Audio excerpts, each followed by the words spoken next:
Mother Son Christ, clap it up. We are the Israelite School of Universal Practical Knowledge. We've been on these streets since 1969 trying to wake our people up, blacks, Hispanics, and Native Indians, to their true knowledge and nationality. We've been trying to wake black people up to who they are. Like, we've been trying to give them their nationality back, their culture back. But the problem is you want to listen to a lying bastard inside of the church who doesn't want you to probably understand your culture. Like, you ever seen Prince of Egypt, huh? That old movie? Kind of like, it's a good movie. It's nice to show kids to a point, but there's still glaring misaccuracies, right? It doesn't show the truth. Like, Aaron and Moses don't like each other at first. But you read the scriptures, Aaron was glad to help Moses, right? So we're going back into this. Last week we covered the Passover, right? The first part of how we got into Egypt and the suffering we did. Now we're about to explain the Exodus, right? So let me get Exodus 3:16 when you got it. Come. This is Exodus chapter 3, verse 16. Right.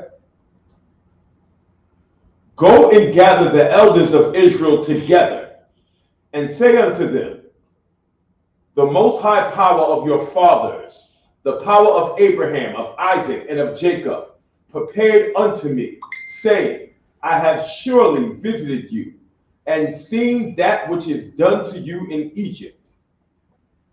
Verse 17.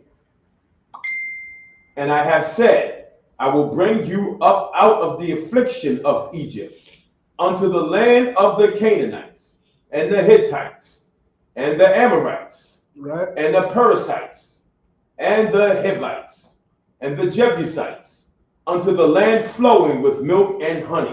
For those that don't know what milk and honey is, milk comes from livestock, like usually cows or goats, as I broke down last week. Honey is pollen taken from flowers, meaning vegetation. There's a place of vegetation in livestock, or livestock and vegetation, technically. That's the milk represents livestock, the honey represents vegetation. Right? Keep going. Verse 18. Now, this land was already inhabited. This is land that our ancestors was promised by the Most High from Abraham. Like, keep going. Verse 18.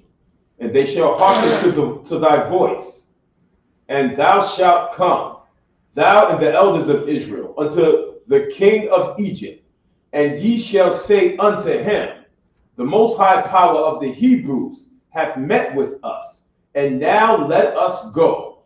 We beseech thee, 3 days' journey into the wilderness. No, let us go to be free. Read that again. Let us go. Now let us go. We beseech thee, 3 days' journey into the wilderness. And this is what I was talking about earlier. They don't, like, the Prince of Egypt say, let my people go, or did they say, let us have 3 days off work? Right? The 10 Commandments with Charleston Heston, they didn't break this down correctly. No one breaks this part down correctly. Moses and the Israelites were not asking to be freed from slavery. Moses and the Israelites were asking for 3 days off of work. Give us 3 days off, we'll come right back to work. Right? Keep going. That we may sacrifice to the Most High our power. Right? Verse 19. So we just wanted 3 days off so we can make a sacrifice. We can have a feast, a day to serve the Most High. Come. Keep going. Verse 19. And I am sure that the king of Egypt will not let you go. No. What? He's sure that he won't let us go. Keep going. No, not by a mighty hand. Verse 20. And I will stretch out my hand and smite Egypt with all my wonders, which I will do in the midst thereof. Right. And after that, he will let you go. Con. So he's basically giving Moses the game plan, right? Now let me get that for you. Bible Shah, a whole lot. Give me Genesis. I want to say it's 12.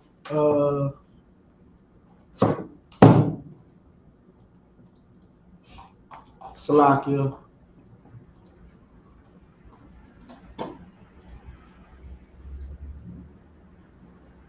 Genesis 15 and 13. Let me know when you got it. I got it. Keep going. Read. It's Genesis chapter 15, verse 13. Now, this is a prophecy that the Most High gave to our ancestor Abram or Abraham. Keep going. And he said unto Abram, know of a surety that thy seed shall be in a stranger in a land that is not theirs, right, and shall serve them, and they shall afflict them 400 years. Right, and that's the fulfillment of this that Moses is seeing that 400 years. Keep going. Verse 14. And also that nation whom they shall serve, I will judge, and after shall they come out with great substance. And also that nation whom they shall serve will I judge. Right? This is the game plan. The plan was to punish Egypt for their treatment of us. God does not forget about the evil that's done to us. Right? That's what the Passover is about. We were remembered by the God of the universe. That's what this holiday is about, this holy day. Right?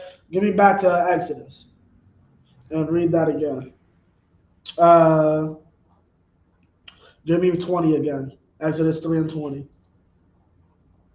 Exodus chapter 3, verse 20.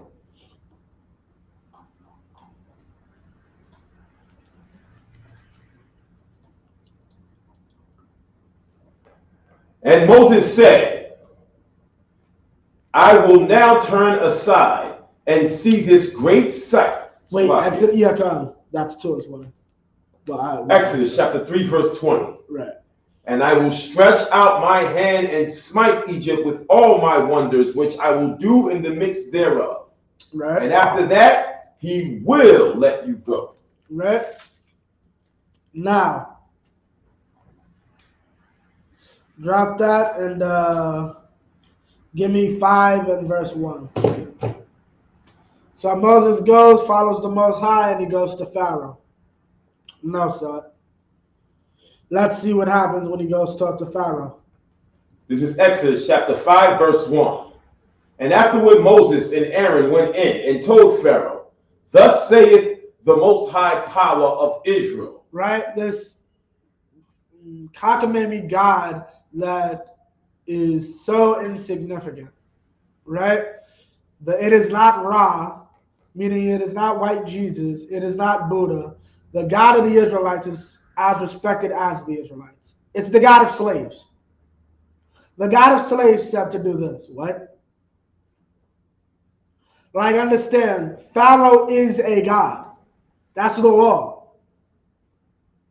They have that title because they believe they are descendants of the Ra, the sun god. That is Kemetic belief. Keep going. Let my people go, that they may hold a feast unto me in the wilderness. Right. Keep going. Verse 2. And Pharaoh said, who is this Most High that I should obey his voice and let Israel go? I know not the Most High, neither will I let Israel go. Yeah, he doesn't know. I don't know. What God is this? Who is this? Keep going. Verse 3. And they said, the power of the Hebrews has met with us. Let us go. We pray thee 3 days, journey into the desert and sacrifice unto the Most High our power, lest he fall upon us with pestilence or with the sword. Right? God's going to kill us if you don't let us go do this. Keep going. Unalive us. Huh? Oh, yeah, unalive, God. Verse 4. And the king of Egypt said unto them, Wherefore do ye, Moses and Aaron, let the people from thy works get you unto your burdens. Right? Oh, you're too busy, and you gotta understand. Actually, where is that?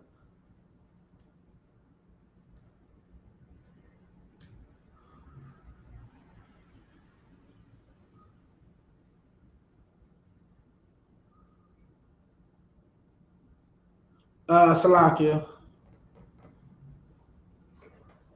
And that verse right there just shows how Right. how disgusting our oppressors are. Like his whole thing was that I can't spare 3 days Right. without you working. Right. Like how dare you ask your for whole society destroyed. right.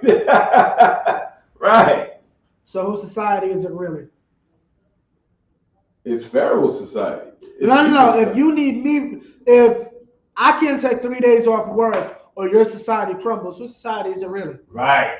Right. It's the slave society. Right. And that's what we as the people didn't understand. Right? If I may, you had something else you wanted to bring out? No. Okay. Yeah, trying to find that scripture. It's in the Apocrypha. He brought it out the general brought it out during COVID. Study. Hold on 1 second. Let me see if I can find that. Read the next verse, Bible Show. Verse 6, and Pharaoh commanded the same day that the taskmasters of the people and their officers, saying, verse 7, ye shall no more give the people straw to make brick, as heretofore. Let them go and gather straw for themselves. Damn. Right. Right. Like, how dare you ask for 3 days to go and worship and serve your God? As a matter of fact, we're going to make it extra harder on them. Right. Right. I'm trying to find. Hold on 1 second. I think it's somewhere.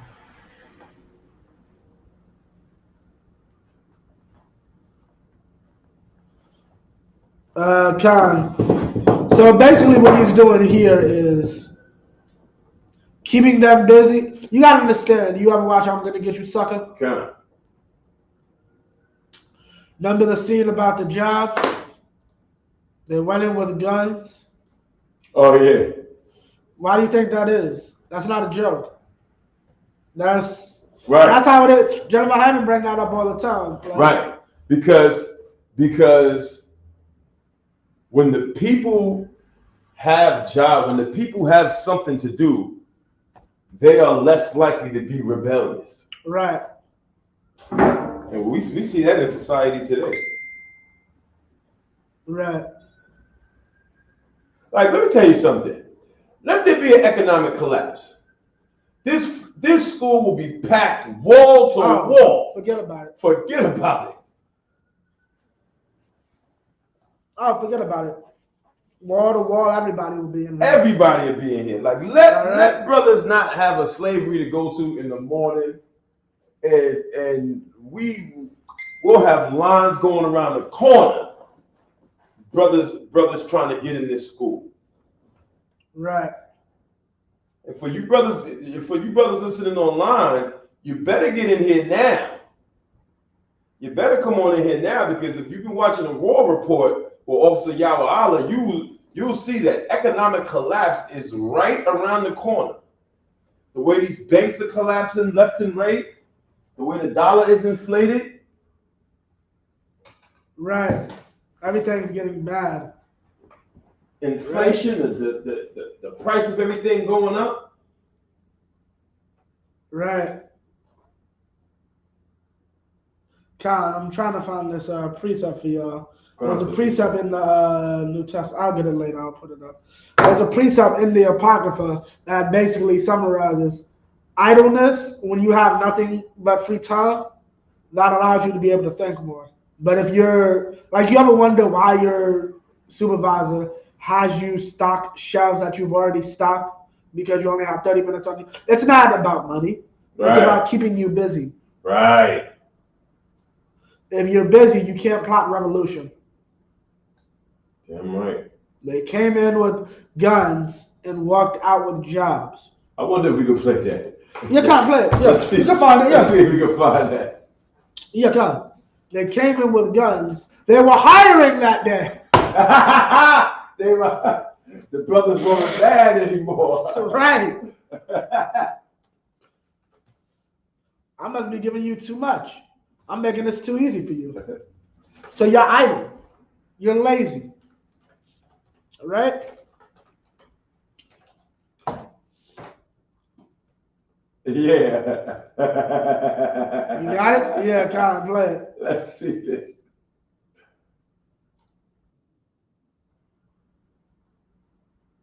Oh, we gotta cut this on. Oh, You yeah, got the remote over what's the there. remote? Oh, yeah, time. Okay.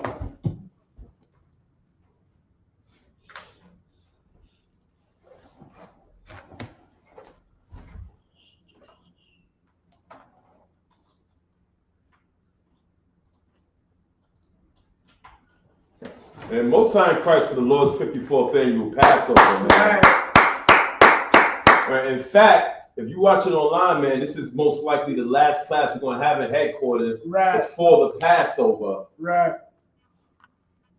So Most High in Christ, we see brothers and sisters down there in Raleigh, North Carolina for the Lord's 54th annual Passover. God. Now watch this right here. All right, ready? God.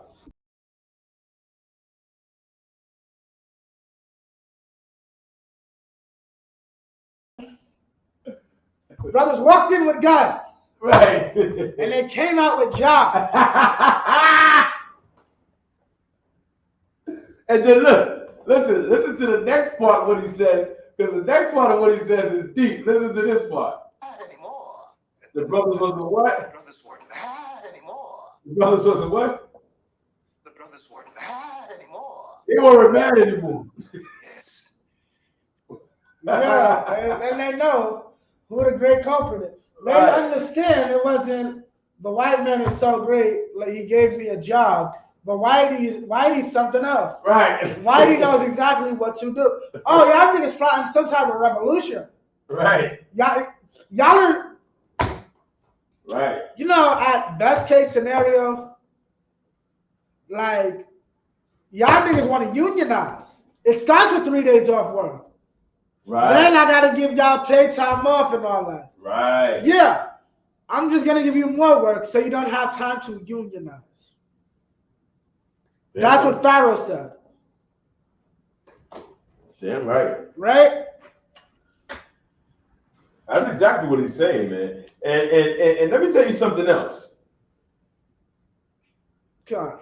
Had our oppressor just won out and just consistently all out slaughtered us or attempted to all out slaughter us, we would have been forced to find a way to defend ourselves and protect ourselves. He's so cunning that he knew that in incorporating us in this system, giving us jobs, putting us on TV, and just making us slaves to everything that he's able to manufacture, making us consumers to everything he's able to produce, was the best way to oppress us. Right.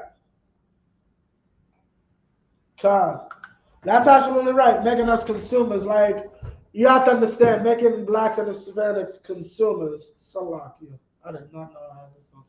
Making blacks and Hispanics consumers is one of the greatest evils you can do to our people. Because that's why they said last week, get them up out of the land. Right.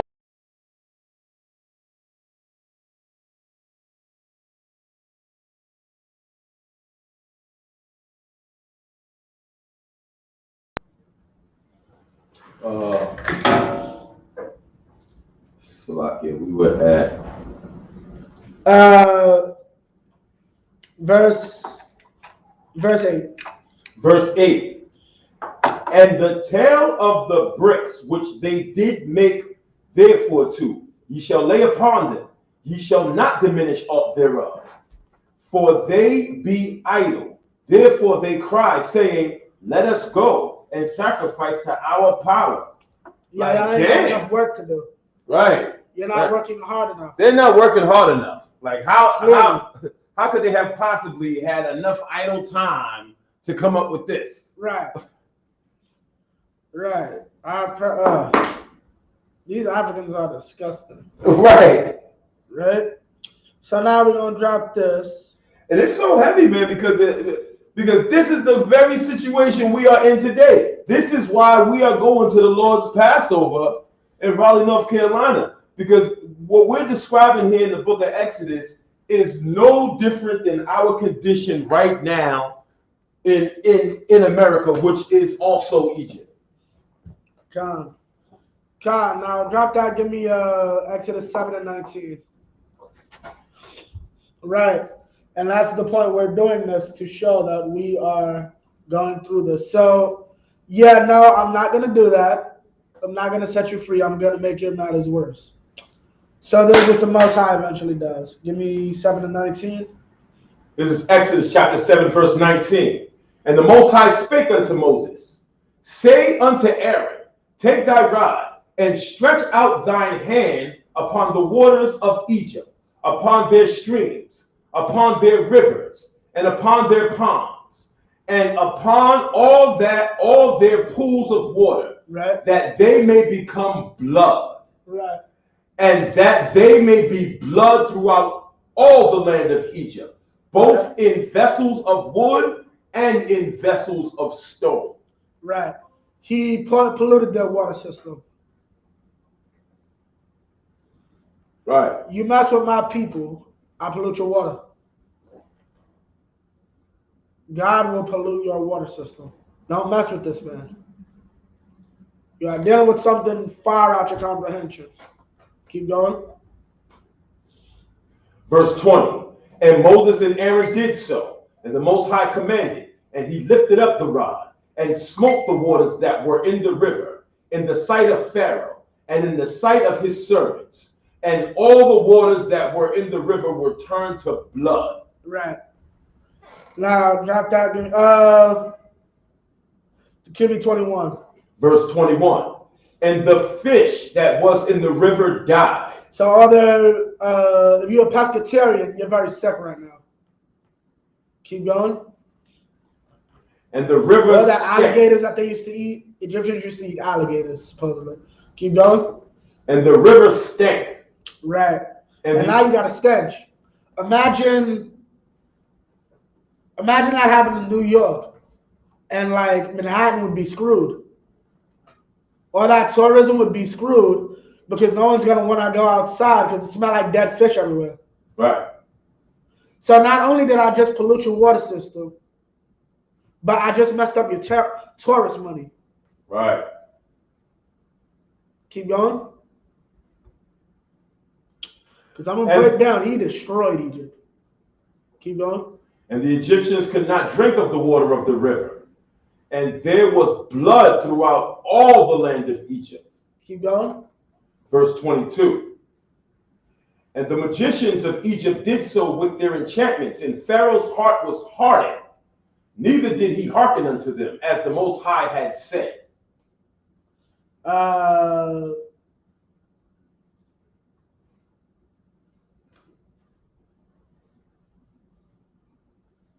Salakia. Verse 1. 8 and 1. So we're going to get this. So he polluted the water, or they fish died. Right? Let's see what he got next for. Exodus chapter 8, verse 1. And the Most High spake unto Moses, go unto Pharaoh and say unto him, thus saith the Most High, let my people go, that they may serve me. Right. Verse 2. And if thou refuse to let them go, behold, I will smite all thy borders with frogs. Yeah, frogs. That'll be very annoying, I bet. Right. Keep going. Verse 3. And the river shall bring forth frogs abundantly, which shall go up and come into thine house, and into thine bedchamber, and upon thy bed, right, and into the house of thy servants, and upon thy people, and into thine ovens, and into thy kneading troughs. Yeah, everywhere around you will be covered in frogs. Keep going. Verse 4. And the frog shall come up both on thee, and upon thy people, and upon thy servants. Drop down to verse 8. Verse 8. Then Pharaoh called for Moses and Aaron and said, entreat the Most High, that he may take away the frogs from me and from my people, and I will let the people go, that they may do sacrifice unto the Most High. So they do it. Salakia. Drop down to verse 15. Verse 15. But when Pharaoh saw that there was respite, he hardened his heart and hearkened not unto them, as the Most High had said. So he got what he wanted, so now he's not going to do it. And God told him he was going to do this. Keep going. Verse 16. And the Most High said unto Moses, say unto Aaron, stretch out thy rod, and smite the dust of the land, that it may become lice throughout all the land of Egypt. Yeah, I'm sorry. I don't know about you. All my water turned into blood?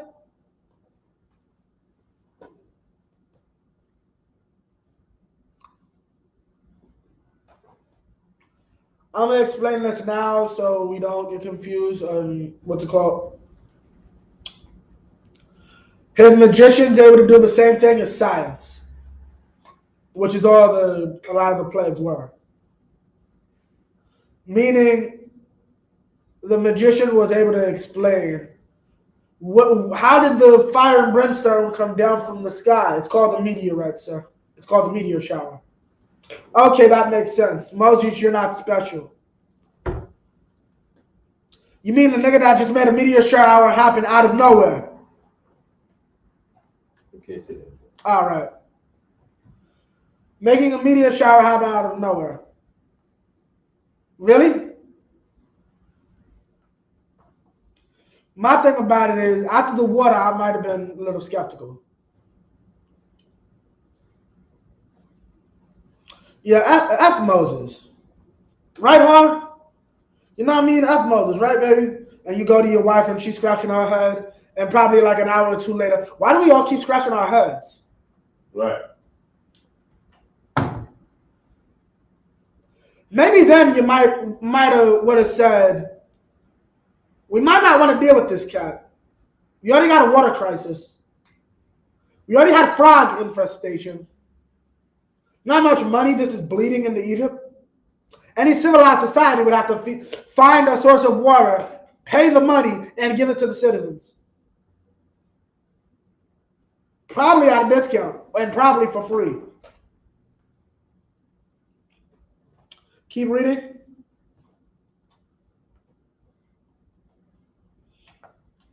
Verse 17.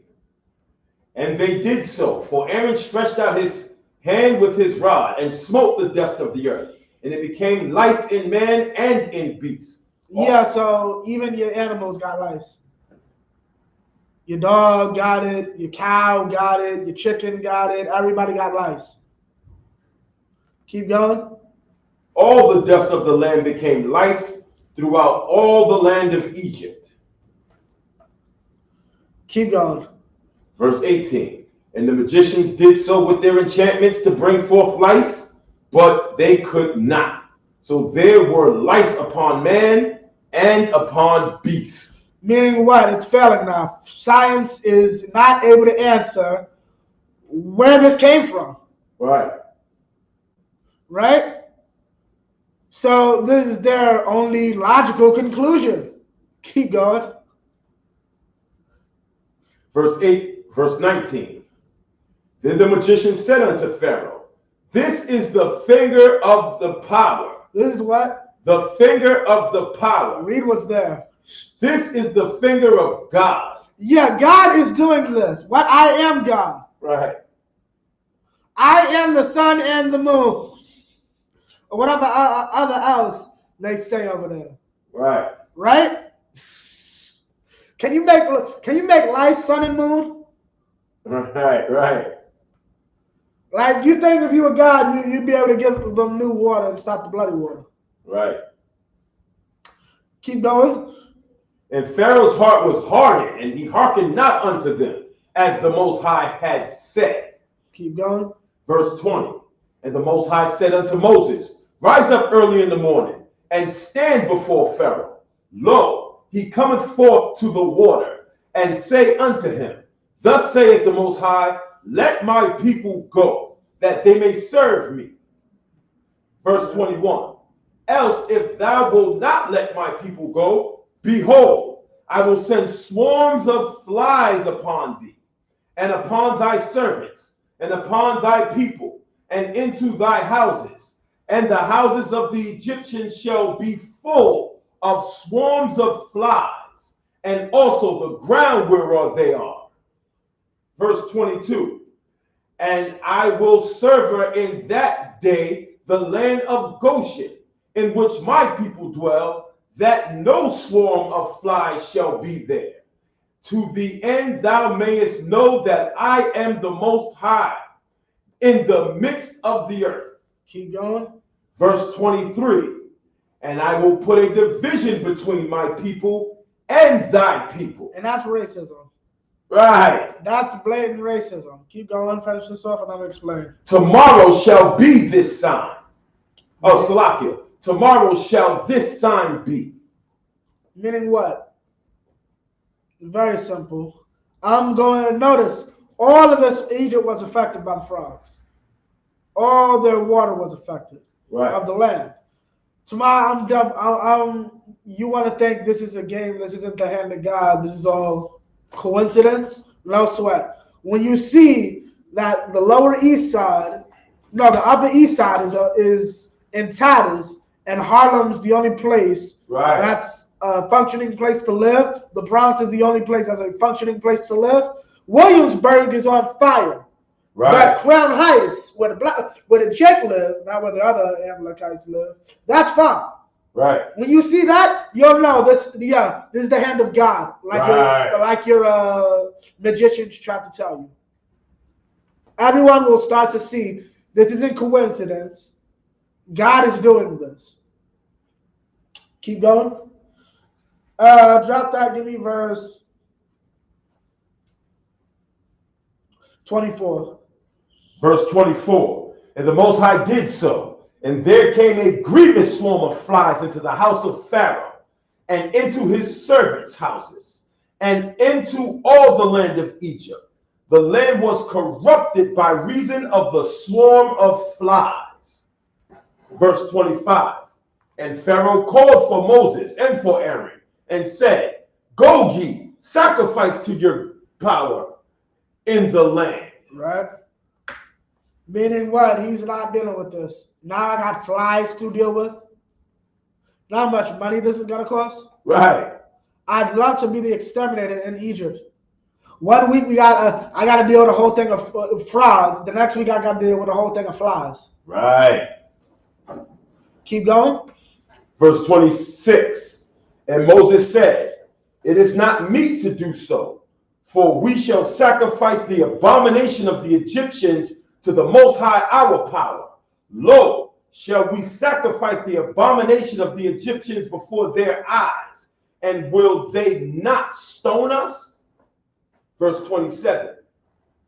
So basically what he's saying, just do the sacrifice here. Right. Inside of Egypt. No. And he's saying, well, what's it called? Sacrifice the abomination of the Egyptians to the Lord our God. Lo, shall we sacrifice? So in 25, Pharaoh's saying, Go ye and sacrifice to your God in the land. Right. Like, just do it here. Right. And Moses is saying, nah. Here's the thing. Here's what he's really saying. Remember, the Egyptians would not eat with us. If you go back and read Joseph, it actually says that. So you want us to be just out and about, like you want us to have a black parade. We can't even have a black parade today, really. Like I remember a few years ago, it came out that NYPD officers were talking about smack about the West Indian Day parade. Right? Right. We're not allowed to have these, and you want us to just do it up in their faces. Right. No, we're going into the woods like we were ordered to. Right. All right.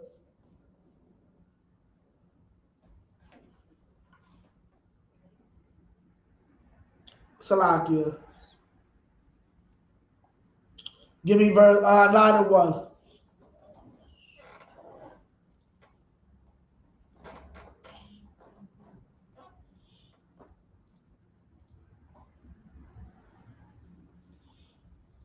This is Exodus chapter 9, verse 1. Then the Most High said unto Moses, Go in unto Pharaoh and tell him, Thus saith the Most High power of the Hebrews, Let my people go, that they may serve me.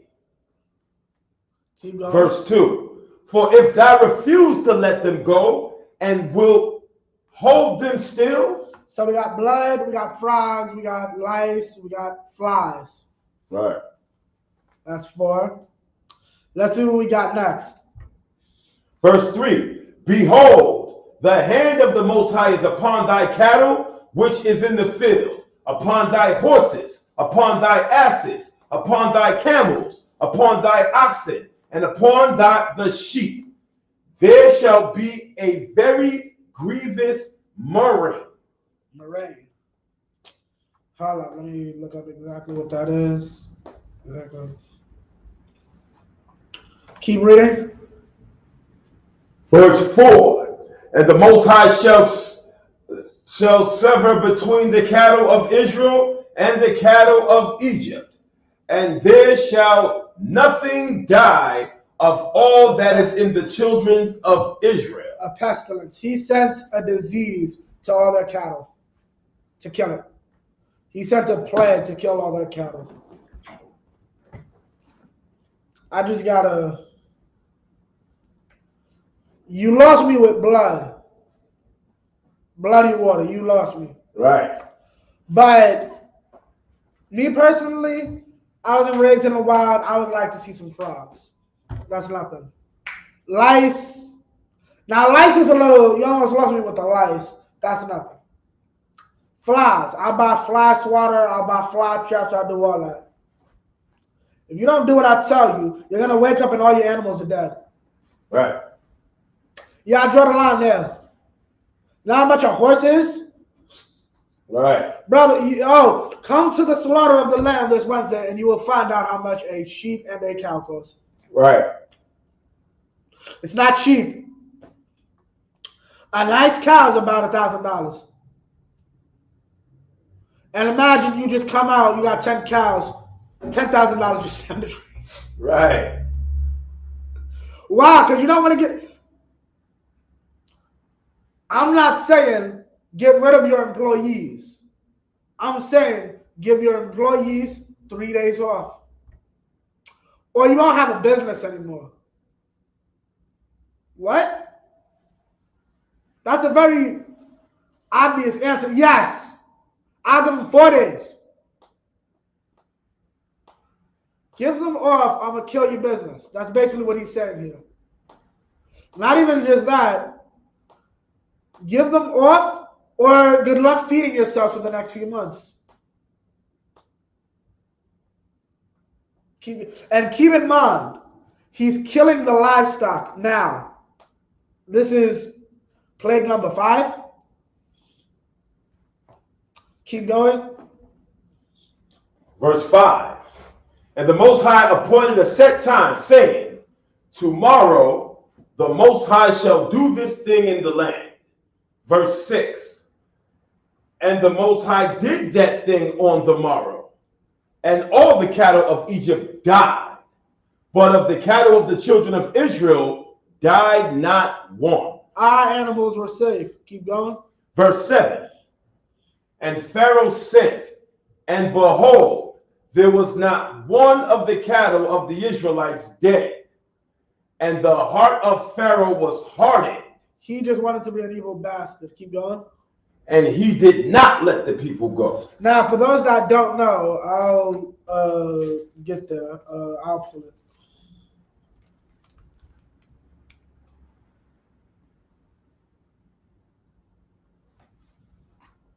This is the Exodus 4 and 21. And the Most High said unto Moses, when thou goest to return into Egypt, see that thou do all those wonders before Pharaoh, which I have put in thine hand. But I will harden his heart, that he shall not let the people go. God did this. God is the one saying he's not going to listen and making sure he doesn't listen. You know why? You have to pay for the crimes of your ancestors. And this is how you'll do it. Your stupidity.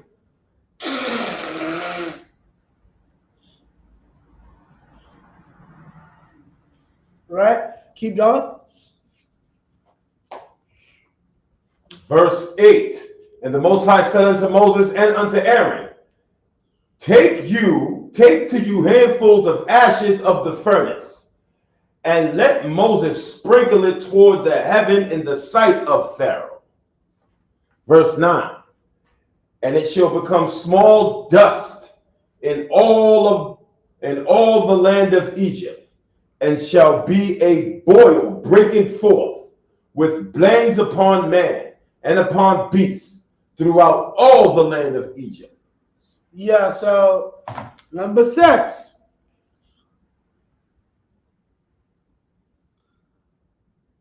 Like, if you really run this timeline down, like, y'all haven't had clean water for a minute, right? So you probably have a nutritional problem. Y'all bleeding money because of the exterminator problem with the frogs and then the flies. Then what was before was your kind. All of this is just making Egypt broke. Now you got boils. That is a health crisis. Okay? Right?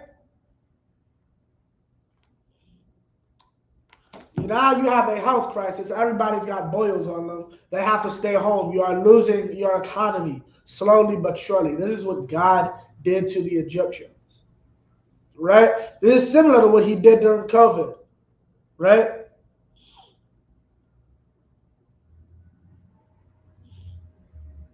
There's verse 11.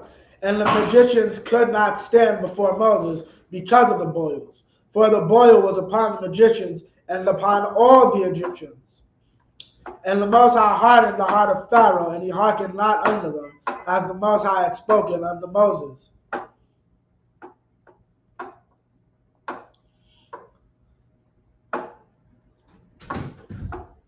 Right? So now you're seeing them deal with the boils. They can't even go to meet Moses to talk to him. Why? Because the boils are that bad. That's how bad it got. You can't, which proves my point. What did I just say? That messes up there. You can't go to work.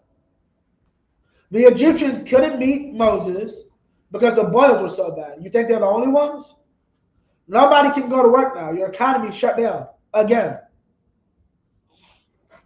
Brother, do you know how fundamental water is to society? Right. A literal soup kitchen. How y'all making soup, no water? Right. Like the plumbing industry. Y'all really, what, y'all gonna plumb inside blood? Right? Now, mind you, for those that don't know, there's ancient societies had their own versions of plumbing. I think the aqueduct that they say the Romans got, they stole it from the Egyptians. Right? But society, like, technically, yeah, you need water to make bread. Bread is old flour and water turned into yeast mixed with the new flour and water. Yeah. Water is a vital part of society. And if you do not have that, I feel bad. Mind you, going back to the water, how many of your cattle died simply from the lack of water? Then for the Most High to come back a few weeks later and just kill them all with a virus. This is slowly but surely destroying Egypt. Why? Because I made you rich, and you had the audacity to belittle me for it, to forget about that. Just like our president today. We made America great, and every other day they act like we didn't. So the Most High shows them, I can destroy you. Right? Keep going. verse 10. 13. Verse 13. And the Most High said unto Moses, Rise up early in the morning, and stand before Pharaoh, and say unto him, Thus saith the Most High power of the Hebrews, Let my people go, that they may serve me. Right. Drop down 15. Wait, Salakia.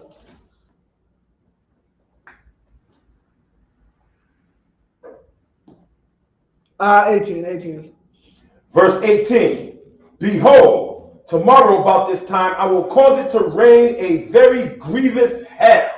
Hail. Like, have you ever seen, Baba Kashah, if you could, look up the largest piece of hail in history. I think I've seen it before, unless there's one bigger. Then put it on the screen.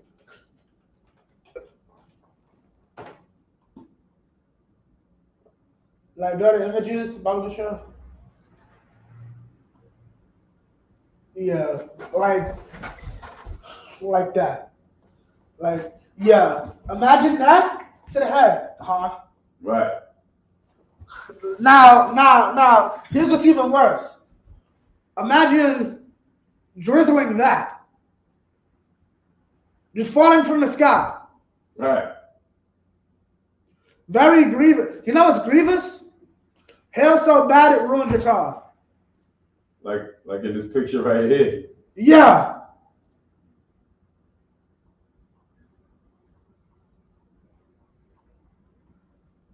Hail that is so bad. Yeah, look at that. Dang. Imagine somebody's house.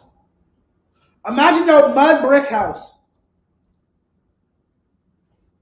Right? Yeah, I killed your animals. Your business is destroyed. Now I'm going to just lob you with just frozen ice.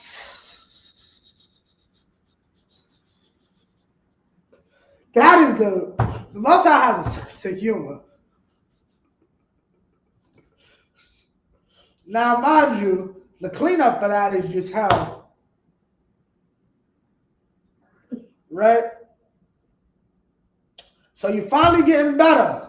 I can finally step outside. The boils are gone now. Yeah! A big piece of ice just fall right through your kitchen. All right, no sweat. So, all right, we got to remodel the kitchen. We got to fix the roof. Shingle that, right?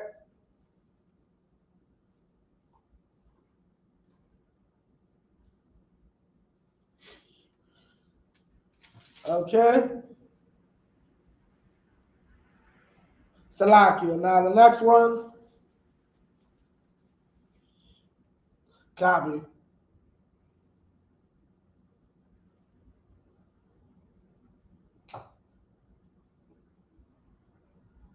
Give me verse 30.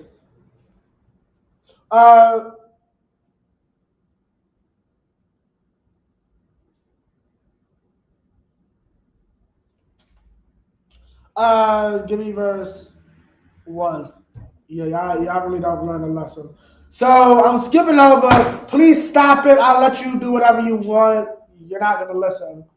And he doesn't listen. I'm skipping over all that to get what we need. 10 and 1.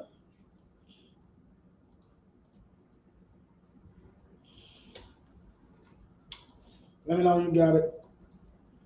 Exodus chapter 10, verse 1. And the Most High said unto Moses, Go unto Pharaoh, for I have hardened his heart, and the heart of his servants, that I might show these my signs before him. Right.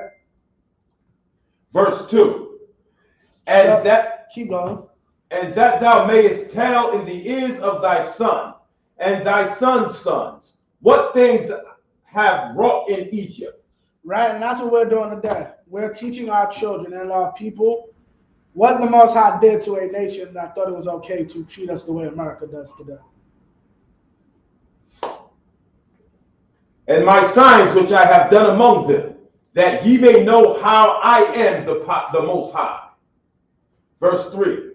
And Moses and Aaron came in unto Pharaoh, and said unto him, Thus saith the most high power of the Hebrews, how long wilt thou refuse to humble thyself before me? Right. Let my people go, that they may serve me.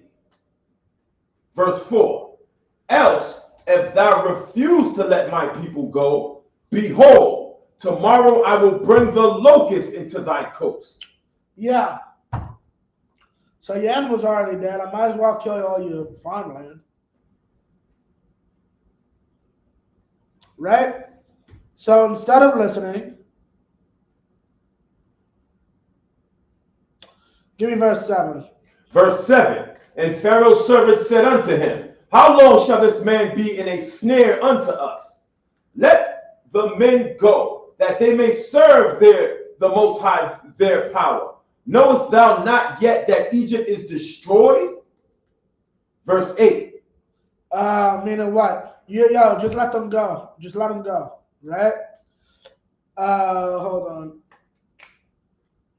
Keep going. Verse 8.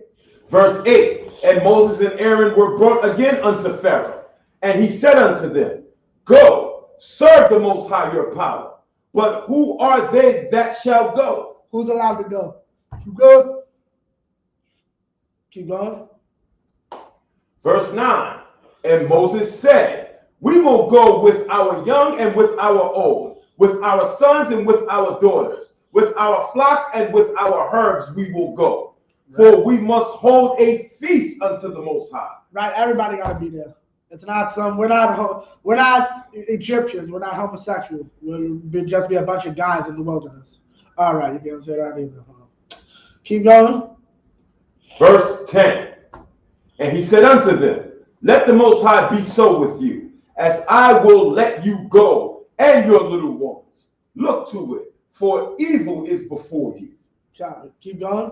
Verse 11, not so. Go now, ye that are men, and serve the Most High, for that ye did desire. And they were driven out from Pharaoh's presence. So no, only the men go. Okay, that's right. Get out of here. Okay, that's right. That's what it means by they were driven out.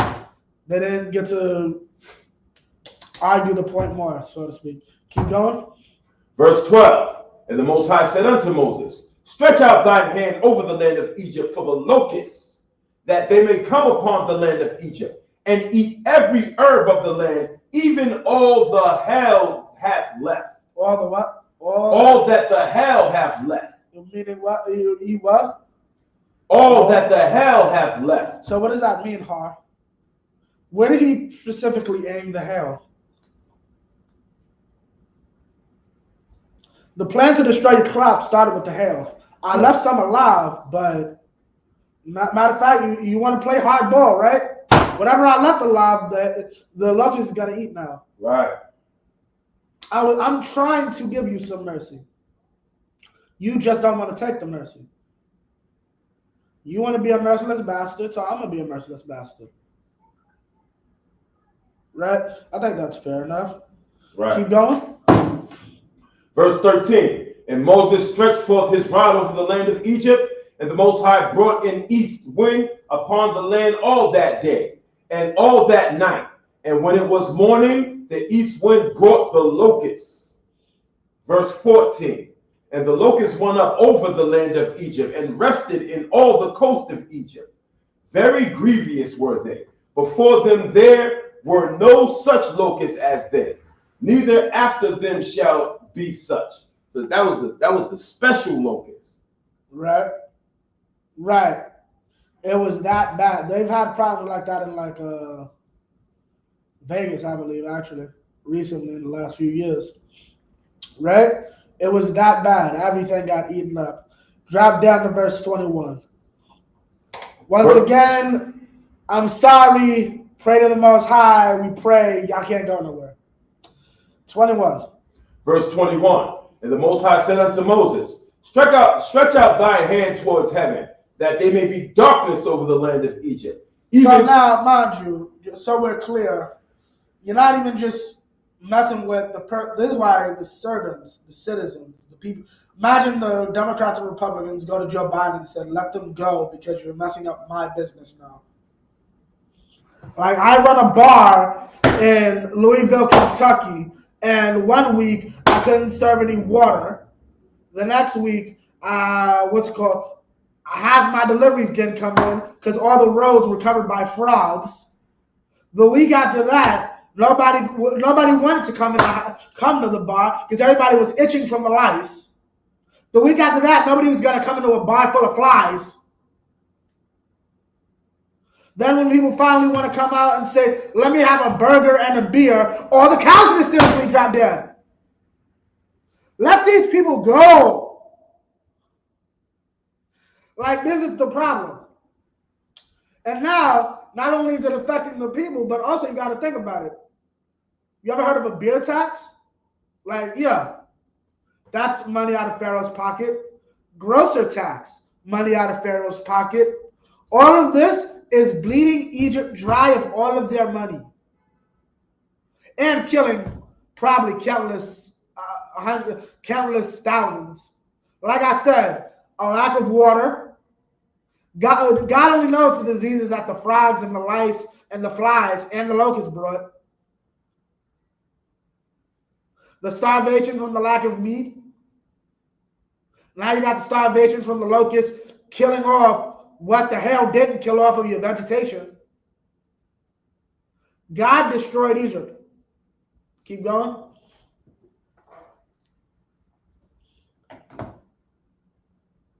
Verse 21. And the Most High said unto Moses, stretch out thy hand towards heaven, that there may be darkness over the land of Egypt, even darkness which may be felt. Which may be what? Felt. Yeah, this darkness was so strong you could feel it. That's how thick it was. Keep going. Verse 22. And Moses stretched forth his hand towards heaven, and there was a thick darkness in all the land of Egypt 3 days. Verse 23. They saw not one another, neither rose any from his place for 3 days. So if you all had a problem working at all before this, you definitely wasn't working these 3 days. You couldn't leave. You couldn't see anything. Right. Right? Keep going. But it's like all 23. Verse 23. They saw not one another, neither rose any from this place for 3 days. But all the children of Israel had light in their dwellings. Right.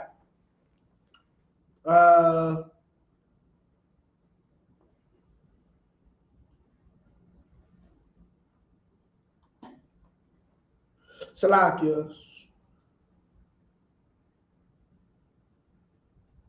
Salakia. Give me verse 1. 11 and 1.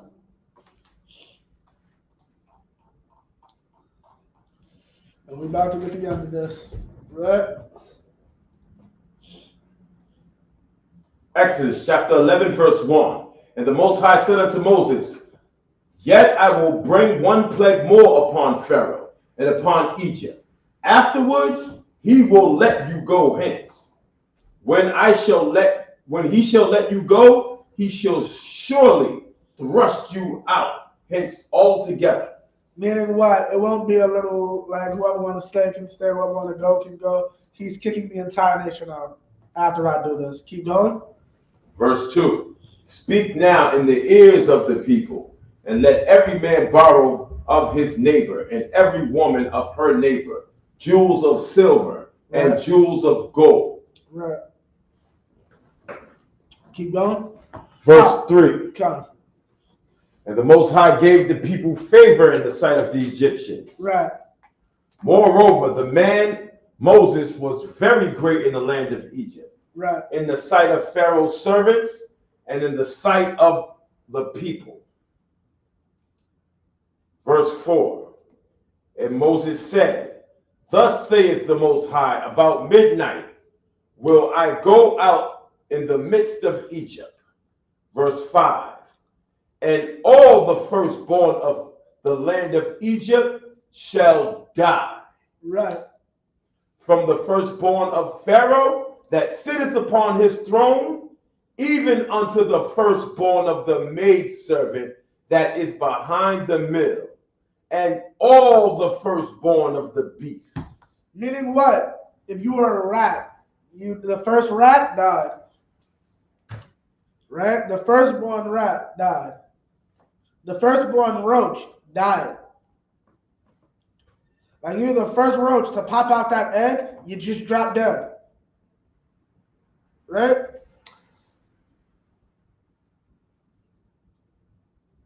Keep going. Verse 6.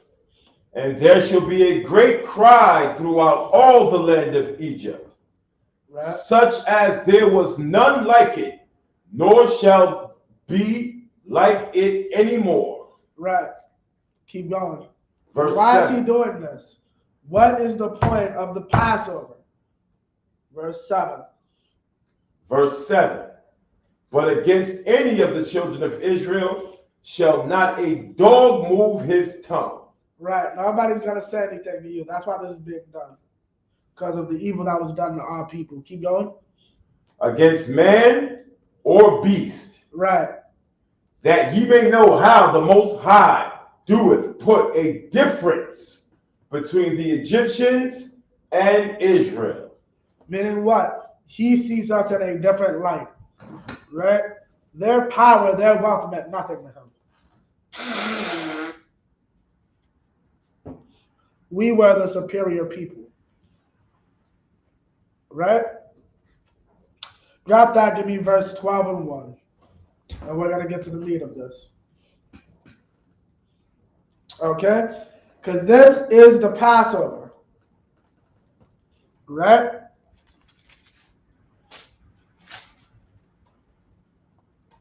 Exodus chapter 12, verse 1.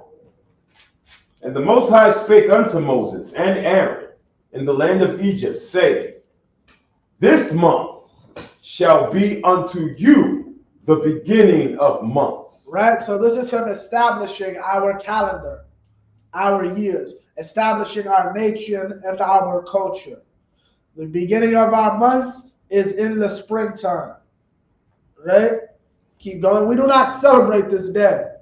Right? There is no such thing as a new year inside of our culture. That is American. That is white supremacy. Right? If you celebrate a change in the moon, you are a moon worshiper. Keep going. It shall be the first month of the year to you. Right. Verse 3.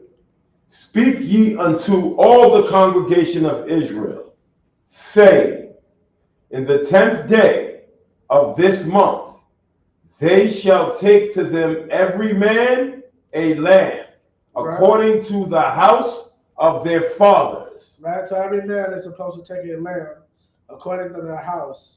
Keep going. A lamb for an house. Right, keep going. Verse 4. And if the household be too little for the lamb, right, let him and his neighbor take unto his house. Right. Take it according to the number of the souls. Right. Every man according to his eating shall make your count for the land. Right, like a newlywed couple and a couple with maybe 1 or 2 kids. They can come up together because the newlywed couple might not need a whole lamb. So invite your brother over and y'all share a lamb together for the family. Remember, when we have our own land, most people live next to their relatives. Right? So your neighbor is actually your cousin, if not your flesh and blood brother. Right? So keep going. Verse 5. Your lamb shall be without blemish. Without blemish means the lamb's not, there's nothing physically wrong with the lamb. Like, it can be spotted, if I'm not mistaken. Without blemish, it's not retarded. It's not, you can say that, right? Oh, damn. It's not handicapped. It's not one-eyed or come out with a peg leg. It is a healthy lamb. You cannot give him, because obviously you can't sell off. You can't show me a handicapped lamb and think I'm going to buy that from you. So I'll just use it for Passover. You can't do that. That's what this is saying. Keep going. A male of the first year. It has to be a male of the first year. Keep going. Ye shall take it out from the sheep or from the goats. Right? Traditionally, we use sheep. Right? Keep going. Verse 6. And ye shall keep it up until the 14th day of the same month. Right? So you keep it up for 4 days. Right? Keep going. And the whole assembly of the congregation of Israel shall kill it in that evening. Right? Keep going. Verse 7. And they shall take the blood and strike it on the two side posts and on the upper doorposts of the houses, wherein ye shall eat it. Right. Meaning what? This. Like right here. You're going to take its blood and you're going to put it on the doorpost. Right? Keep going. Verse 8. And they shall eat the flesh in that night, roast with fire and unleavened bread, and with bitter herbs. Now, for those that don't know, bitter herbs are like green peppers and onions, something that tastes better, right? With a better taste to it. Keep going. They shall eat it. Right. Keep going. Verse 9. Eat not of it raw. Right. Nor sodden at all with water. Don't boil this. Here's how you cook it. Keep going. But roast with fire.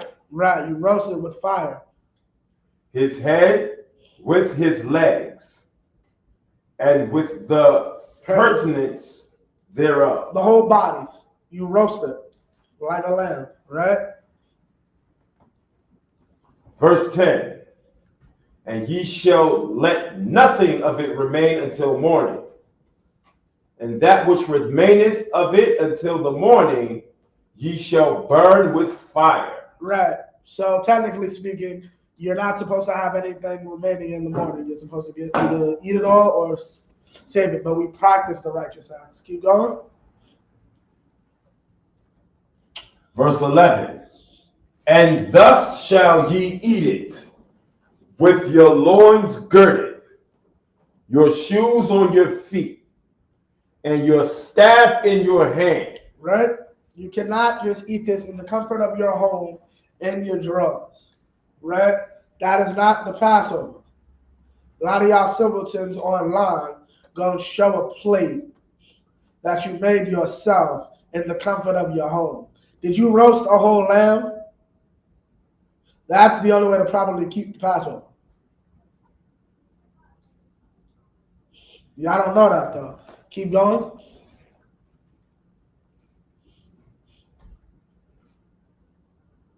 And your staff in your hand, and ye shall eat it in haste. Right. It is the Lord's Passover. Verse 12.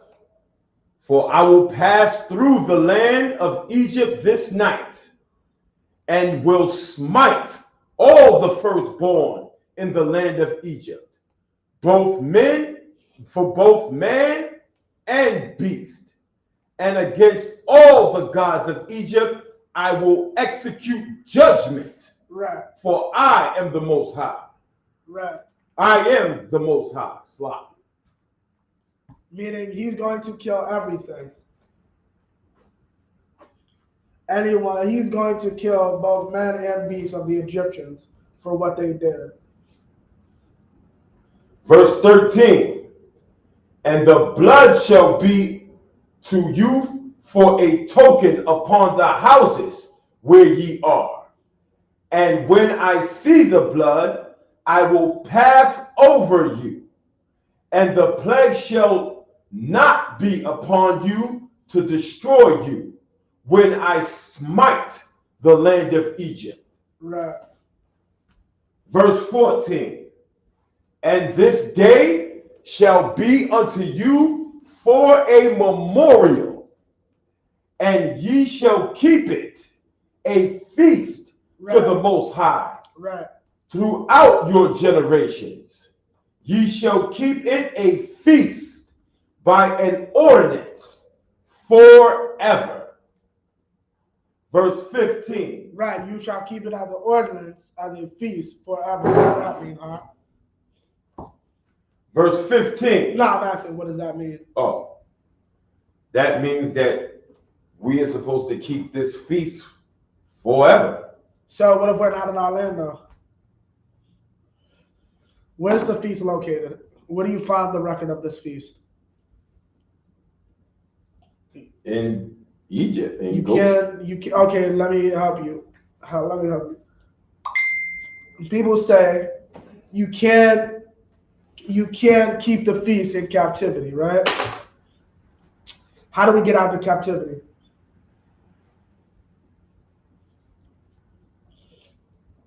You know? How do we get out of captivity? Come. How did we? No, how do we get out of captivity? I mean, there's so many ways to answer that question. Well, what's the number one way? By keeping the law of the Most High. What is the law of the Most High? To keep the feast. Right. You know, there's a Leviticus 23 is in the law. So how do we get out of captivity if we... You see the problem here? You must always keep the laws. You must always keep the feast days.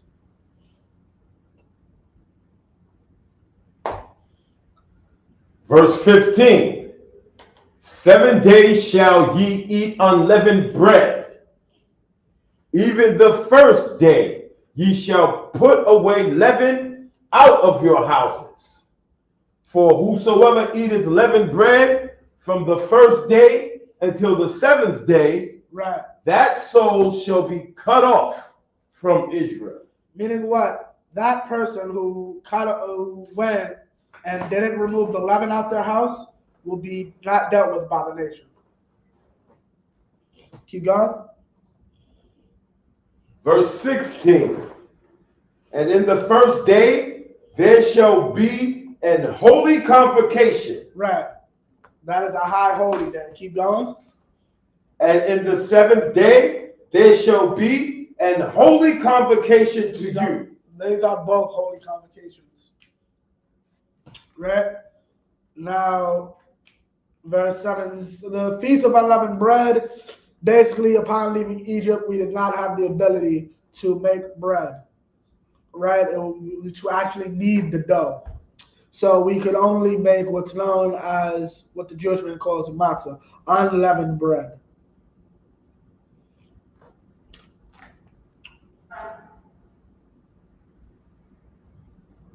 Now drop down, give me verse 26. Verse 26. And it shall come to pass, when your children shall say unto you, what mean ye by this service? Verse 27. That ye shall say, it is the sacrifice of the Lord's Passover. Right. Why is it called a sacrifice? Because you have to give up. You have to give up time from work. You have to give up time for the finances for the lamb, because you have to pay for that. Right?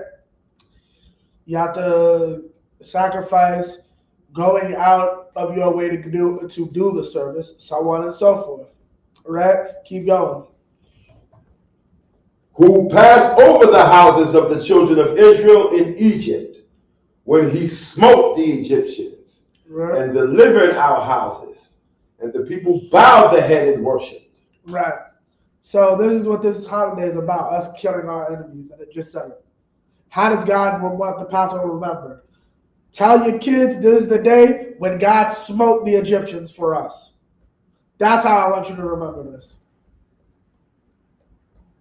Okay. Keep going. Verse 28. And the children of Israel went away, right, and did as the Most High had commanded Moses and Aaron. So did they. Right. Verse 29.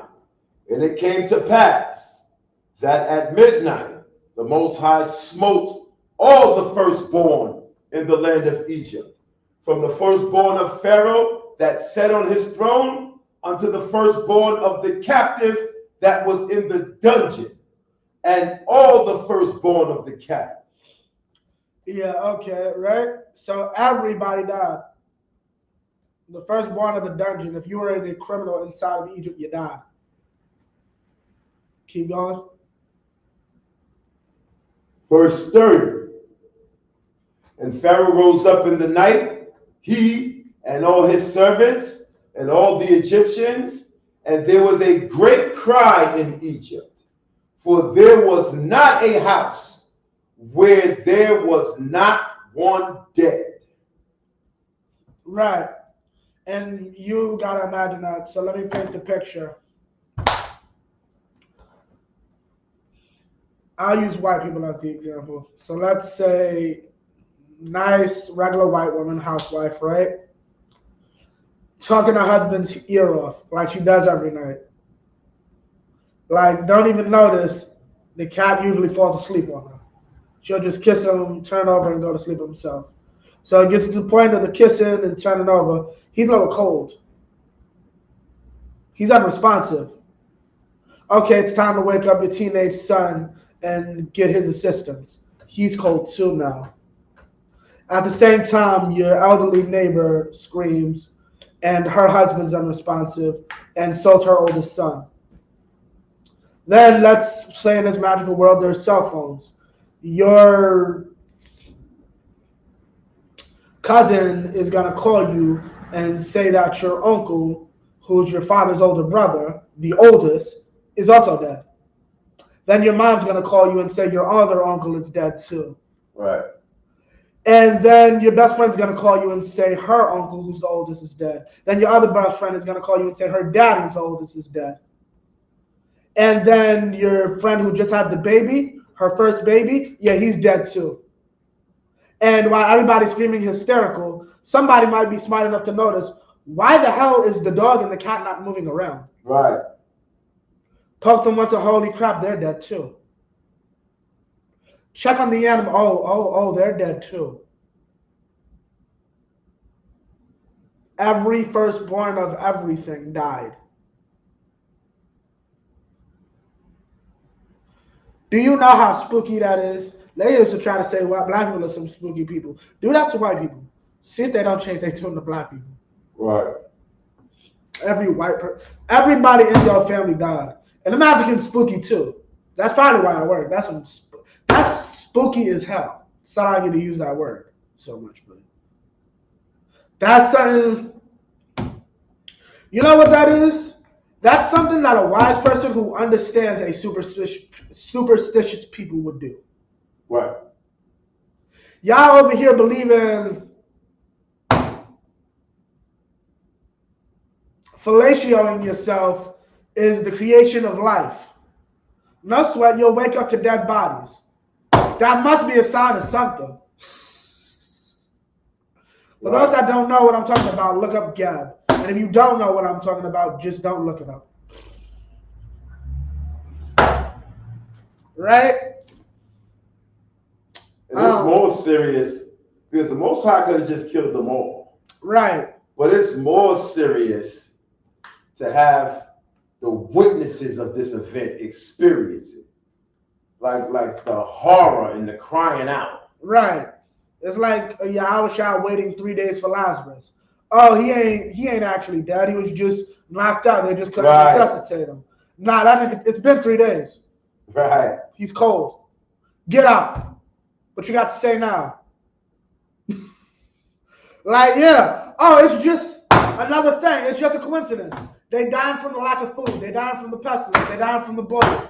Nah, specifically, only the firstborn died. What you gonna blame that on? You can't. Right? Give me verse 30.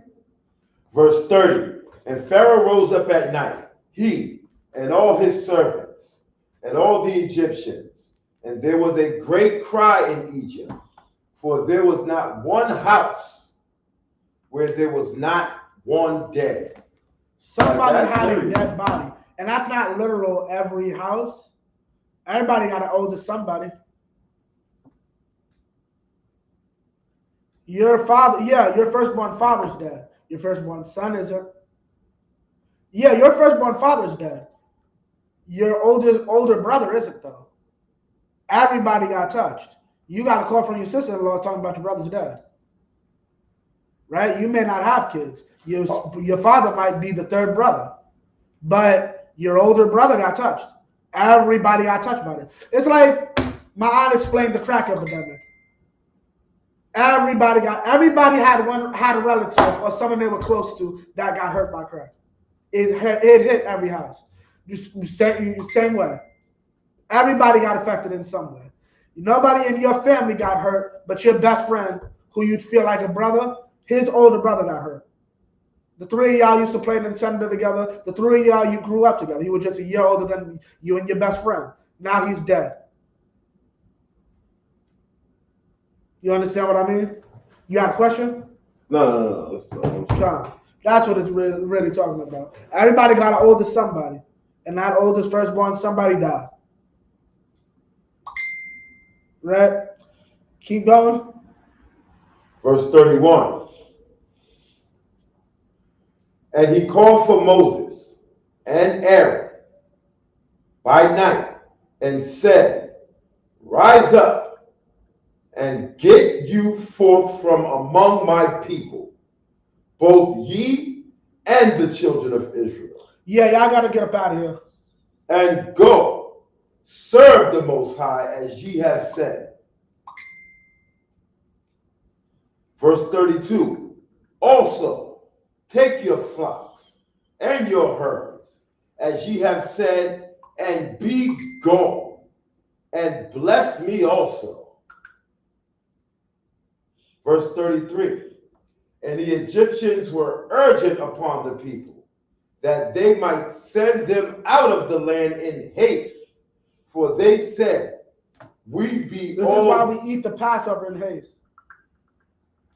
We be all dead men. Verse 34. That's why we eat the Passover in haste, because the next morning we were rushed. Wow. All right, we were rushed out. So that's like the breakfast you have on your release date from prison. wow. Oh, is it mad quick? I mean, you're looking to get released. You don't Right. want to lounge around and have a long, drawn-out breakfast. Right. Trying to get Well, me down personally, I might be on some motherfucker. Out of here. You eat this last little bit of fake ass pancake. Yeah, right. Sure. Like, the pancakes be so messed up, you basically just gotta dip them and eat them. Can't even just. That's how the school pancakes used to be. Yeah. God. You know what I'm talking about, right? You have to rip them up and just. Right. Yeah, can't even just eat it like a real pancake. Keep going. And what did you want? 34? 34, yeah. This will explain unleavened bread. Verse 34. And the people took their dough before it was leavened, and their kneading troughs, being bound up in their clothes upon their shoulders. Right. Verse 35. So they couldn't make dough. Dough has to be beaten, right? They did not have the time to take the dough and knead it and beat it. So they just had to eat unleavened bread as it is.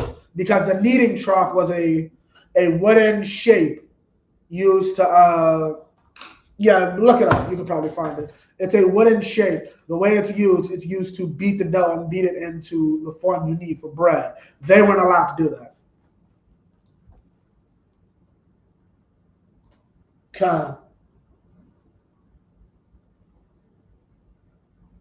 They had to carry it on their, kind of like that. They had to carry it in their bag. They didn't have time to take it out their luggage and make dough.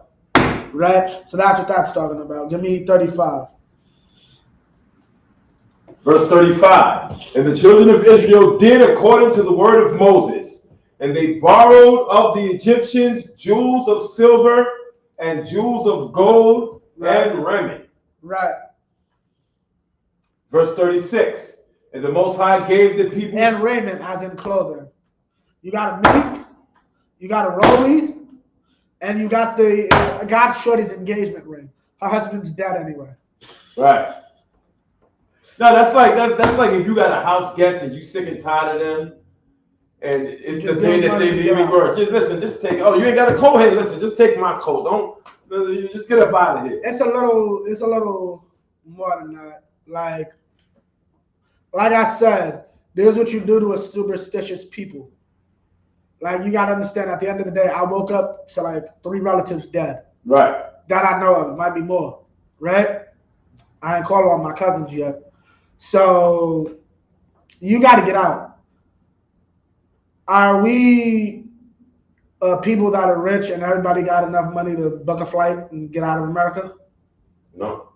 Yeah. Will we have money after we get on the flight? No. So get out. I have nowhere to go and I don't have no way to sustain myself. Take this.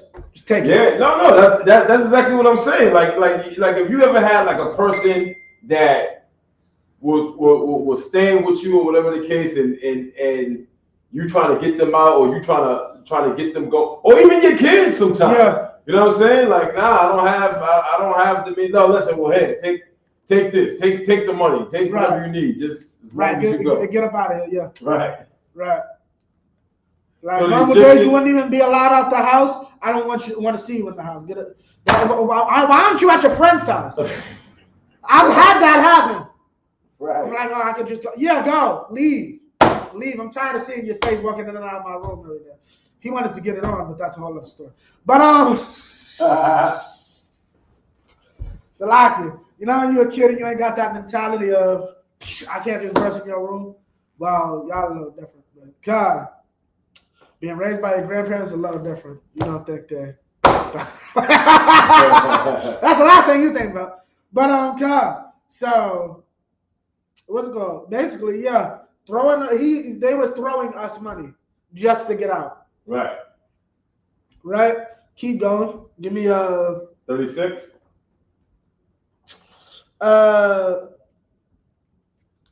We almost by 850, right? 857. 57. Goddamn. We might give me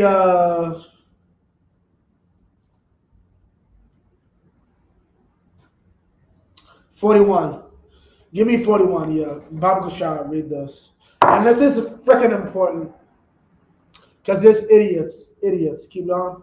Exodus 12:41. And it came to pass at the end of the 430 years, even the self-same day, it came to pass that all the host of the Most High went out of the land of Egypt. Now, here's the thing.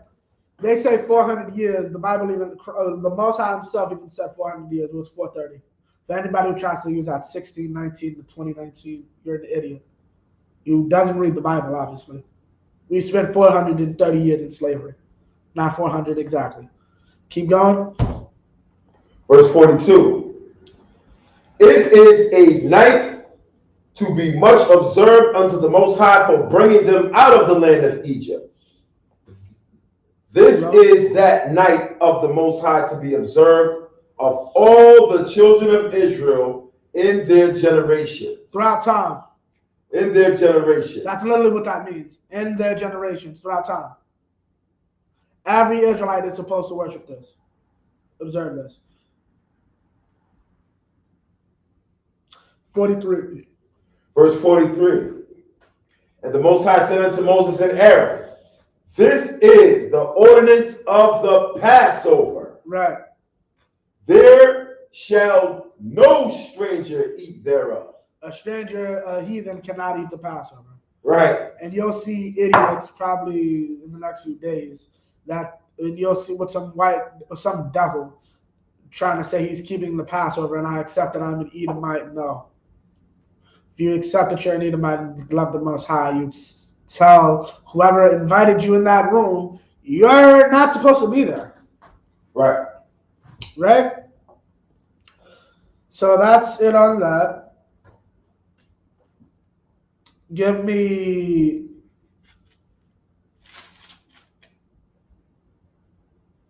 26. Give me Salakia, 14 verse 26. So, shocker. The Egyptians reneged again. And after they said y'all can finally leave, they chased us. This is 14 and 26. Exodus chapter 14, verse 26. And the Most High said unto Moses, stretch out thy hand over the sea, that the waters may come again upon the Egyptians, upon their chariots, and upon their horsemen. So everybody knows the story I kind of skipped up. He splits the sea, we go through. Now kill everybody. Close the sea and kill all of the Egyptians. Keep going. Verse 27. And Moses stretched forth his hand over the sea, and the sea returned to his strength when the morning appeared. Right. And the Egyptians fled against it. And the Most High overthrew the Egyptians in the midst of the sea. Right. And they found the army, just randomly chariots in the middle of the ocean, just at the bottom of the Nile. They found remnants of Pharaoh's army. This event happened. Keep going. Verse 28. And the waters returned and covered the chariots and the horsemen and all the host of Pharaoh that came into the sea after them. There remained not so much as one of them. Right. So they all died. Pharaoh, they say, lived, but those men died. People argue it because they, in their simplicity, they think that the king of a nation is actually out going to go to literally say, I'm going to go get my, nah, he sent his general, go get my slave back. And probably, yeah, everybody dead. Somebody told them after the fact. Your entire army. So not only did I destroy your economy, your army's dead now too. Okay? And we about to end this off. Josalakia. Give me 30. Verse 30. Thus the Most High saved Israel that day out of the hand of the Egyptians. And Israel saw the Egyptians dead upon the sea shore. Baba Kashai, give me 15 and 1. And we're going to end it in like 2 seconds. I just want you to give me Chronicles real quick. Khan, give me what you got. Exodus 15 and 1. Then sang Moses and the children of Israel this song unto the Most High, and spake, saying, I will sing unto the Most High, for he hath triumphed gloriously.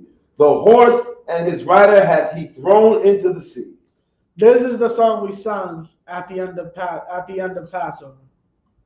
We sung about God killing our enemies. This is such a book of love and peace. We are literally watching bodies come up on shore, and we're singing, having a party about it. Right? This is us. This is Passover. This is the spirit of Passover. Right? Now drop that. Give me 2 Chronicles, chapter 6.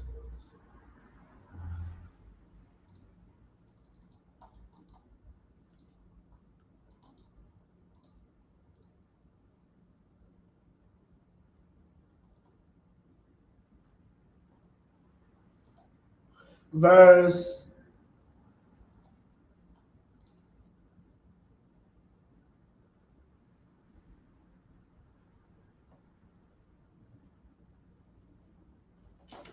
6, verse, you can start at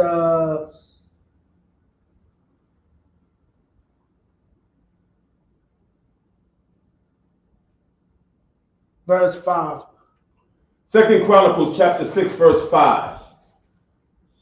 Since the day that I brought forth my people out of the land of Egypt, I chose no city among all the tribes of Israel to build an house in, that my name might be there. Neither choose I any man to be ruler over my people Israel. You good? Done. Well, okay, meaning what? This is the Most High. This is Solomon explaining what the Most High said to David to a point. Right? Keep going. Verse 6. But I have chosen Jerusalem, that my name might be there. Jerusalem is the capital. That is our holy city. Right? Jerusalem is also spiritual, like here in headquarters. Keep going.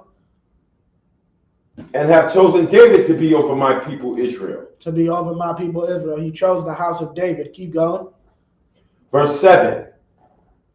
Now it was in the heart of David my father to This is build Solomon speaking, right? Keep going. an house for the name of the Most High, our power of Israel. Keep going. Verse 8.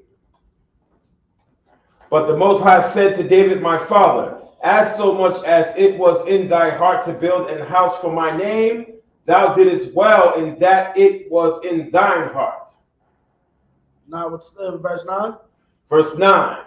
Notwithstanding, thou shalt not build the house, but thy son which shall come forth out of thy loins, he shall build the house for my name. Right, this is talking about Solomon, Solomon's first temple.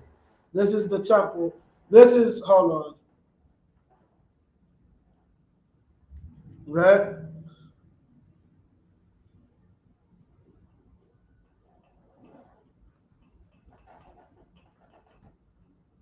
Drop down to verse 14. Verse 14. And said, O Most High power of Israel, there is no God like thee in heaven, nor in the earth, which keepeth covenants, and showeth mercy unto thy servants that walk before thee with all their hearts.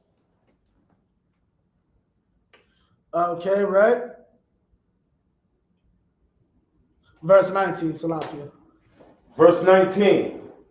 Have respect thereof to the prayer of thy servant, and to do his supplication.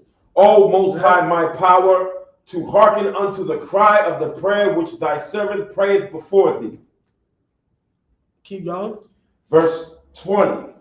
That thy eyes may be open upon this house day and night, upon the place whereof thou hast said that thou wouldest put thy name there, to hearken unto the prayer which thy servant prayeth toward this place. Right, Salakia. 24. And this is Verse 24. And this is the point. Solomon built this temple and gave us a place so that we knew what to do in a time like Passover, in a time like Egypt. Verse 24. Verse 24. And if thy people Israel be put to the worst before the enemy, because they have sinned against thee, and shall return and confess thy name, and pray and make supplication before thee in this house. Meaning what? If they do that, if they go, they sin before you, they go back into slavery. What? We get brought back into Egypt again with ships. That's what that's talking about. What are we supposed to do? Keep going. Verse 25. Then hear thou from the heavens, and forgive the sin of thy people Israel, and bring them again into the land which thou gavest to them and to their fathers. How are they going to do this if the temple's destroyed and we're out of our land? Because what? It's spiritual. It just said we're out of our land. We have to be brought back into our land. So we have to cry. How? Together. We as a people have to come together and keep the Passover. That's what this is talking about. It's not a physical place. People are just stupid and don't know the Bible. And with that, come down to the Passover this Saturday, right? Raleigh, North Carolina. I should have told you to get one of the commercials ready. If you could, I'll talk for like 2 seconds. Could you? Come down to the Passover, North Carolina. Wednesday, we got the slaughter. Thursday's the Black Wall Street tour. Friday is the Gentleman Hyman's class, as well as the All Black Party. Saturday is the Passover. And Sunday is unleavened bread. Make sure you are in attendance. Be there or be square, right? We are going to have great events. The Lamb is always good. It is in Raleigh, North Carolina.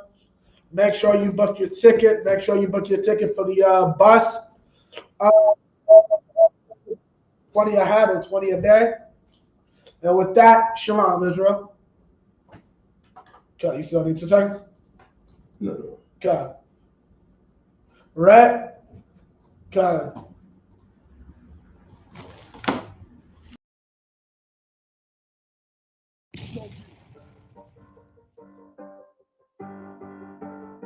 God wants his people back because he wants us to genuinely be free. And this is something, if you're a black, Latino, or Native Indian, that you have to burn in your spirit. You cannot be free without your oppressor being destroyed. Shalom, Israel. And when I mean Israel, I'm talking about the Black, Hispanic, and Native Indians. The Lord's 54th annual Passover is going down again this year, sundown, April 1st at 500 South Salisbury Street in Raleigh, North Carolina at the Downtown Conventional Center. It's got enough room for all of us. The Lord's 54th annual Passover. Last year, brothers and sisters showed up from all over the world, rocking ancient garments and glorious apparel in order to serve the Most High in Christ. Now, it's that time again. Commander General Yohana's putting out the decree for all brothers and sisters to show up sundown, April 1st in Raleigh, North Carolina. Join us at the Sheridan in Raleigh, the hotel right downtown. It's at 421 South Salisbury. The Passover is right up the block at the convention center, literally within walking distance. Make sure you pull up. Make sure that you do your due diligence because rooms are going fast and they are limited this weekend. You understand? We have months in advance of preparation. Do not wait till the last minute to get your room.